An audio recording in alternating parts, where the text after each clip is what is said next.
একটা গ্রামীণ কবরস্থান, সেখানে রাতের বেলায় কেউই যায় না।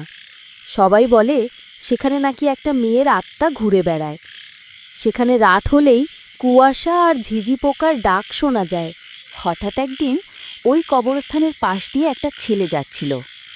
সে ওই কবরস্থানের দিকে তাকায়, আর যেই না তাকায় সে দেখতে পায় গাছের ডালে একটা ঘণ্টা ঝুলছে, আর সেটা নড়াচড়া ছাড়াই বাজতেছে।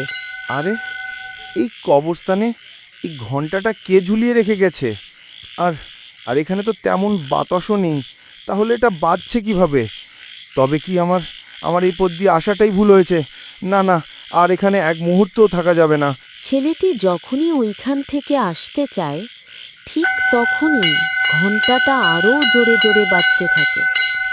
আর হঠাৎ করে কবরস্থানে কুয়াশার মাঝখানে একটা মেয়ে চলে আসে। মেয়েটির পরনে আর শরীরটা কেমন জানি এলোমেলো। এই, কে তুমি? আর এত রাতে এখানে কি করছো? চলে যাও এখান থেকে। আমি চলে যাওয়ার জন্য তো এখানে আসিনি রে। তুই আমার ঘণ্টা বাজতে শুনেছিস। আমার এই ঘণ্টা বাজা যে শোনে, আমি তাকে আমার সাথে নিয়ে চলে যাই। আর এখন আমি তোকে আমার সাথে নিয়ে যাব।